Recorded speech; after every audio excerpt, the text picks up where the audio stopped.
Hello, how we're getting on? So we're back again with another video. Hope yous are all alright. Hope yous are not too bored with this international break like I am. So just thought I'd jump on and do a video reviewing the transfer window, my thoughts on the signings that we've made, and how I rate the overall transfer window. Just before I do that, I did say I was going to cut back on the LUSOCCER promotional videos, but I'm going to add it into this one. See, with it being the international break, we'll put this in just to do the review of LUSOCCER.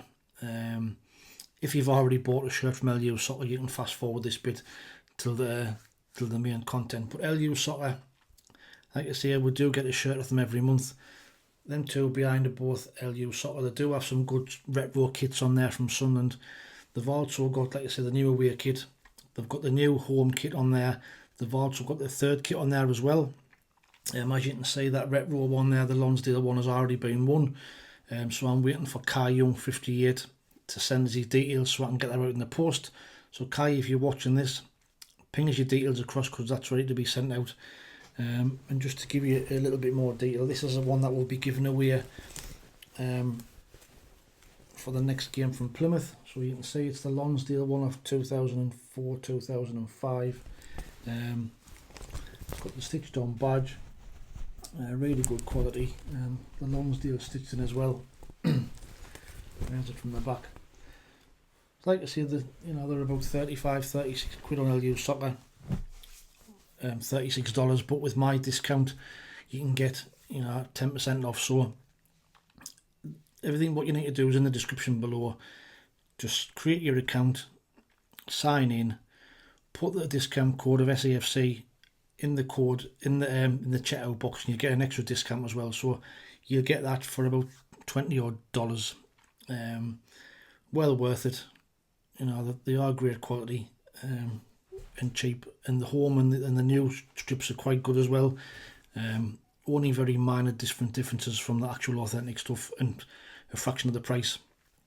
Also, while I'm on, the Retro Hub have also got some cracking new stuff in as well. You can see on here, all designs from the new strips and the new kits, cushions, cups, blankets, phone covers, all sorts. So check them out as well. Look on their website, the Retro Hub. Again, some great products on there if you like some some of them kind of things. But anyway, moving on to the main content. So the transfer window then. So obviously we didn't address the elephant in the room, which was the striker issue.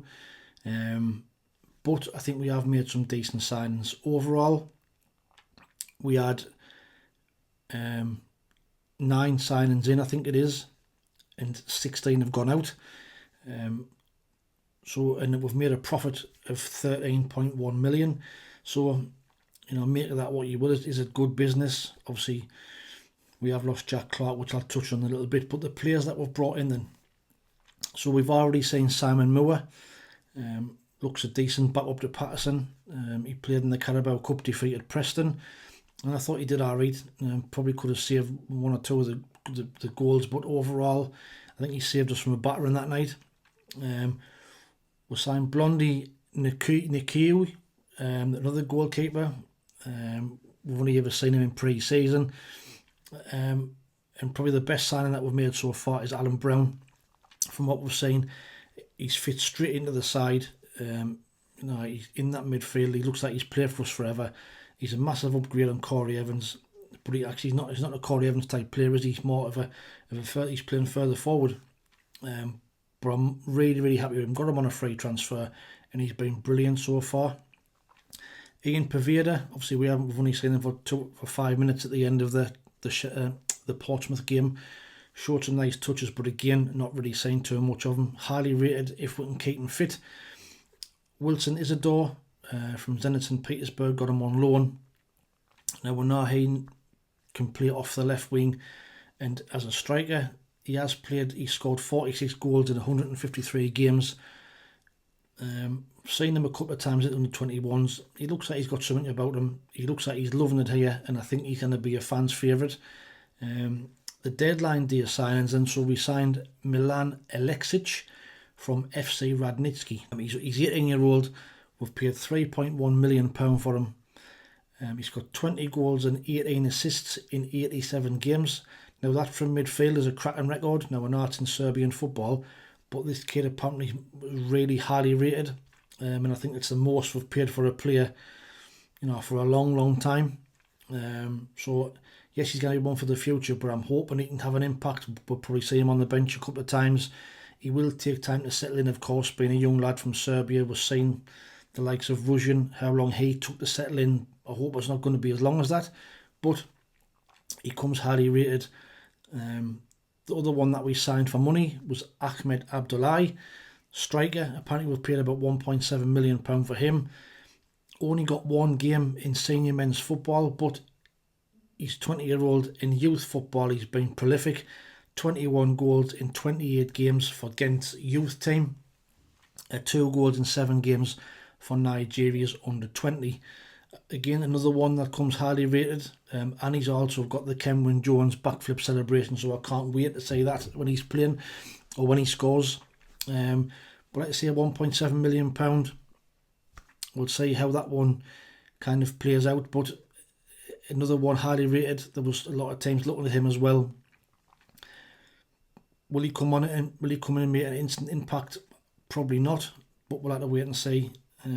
No doubt we'll see him in the under-21s for a few games when he comes over. Loan signings, we've signed Chris Mepham, who vastly experienced, 26-year-old, got 1 goal in 48 games for Brentford, helped them finish second in the Championship when they got promoted to the Premier League. He then signed for Bournemouth in 2019 for a reported £12 million, and he scored 2 goals in 121 games for them in the Premier League. He's also got 46 Wales caps, so great signing, I think.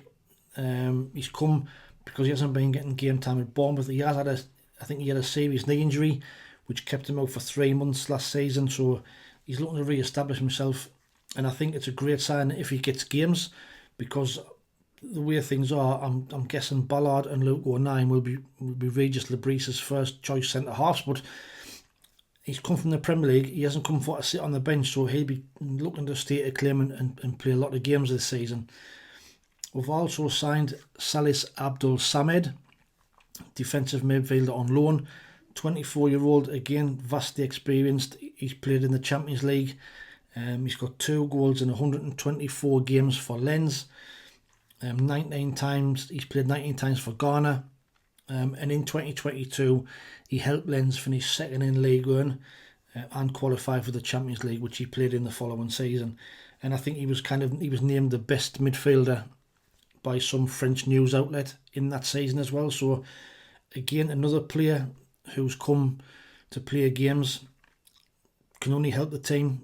Champions League experience, League 1 experience, and he's got a winning mentality as well. So he's going to be a good signing, but again, let's hope he can settle in well and hit the ground running.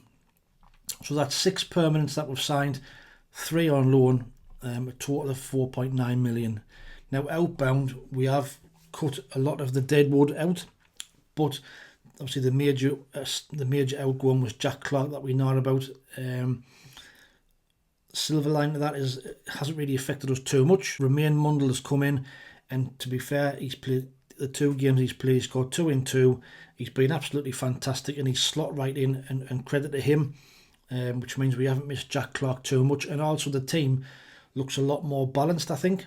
Now that's not sour grapes just because Jack Clark's gone, but we knew when he was playing, everything seemed to go through Jack Clark, give him the ball and hope for the best.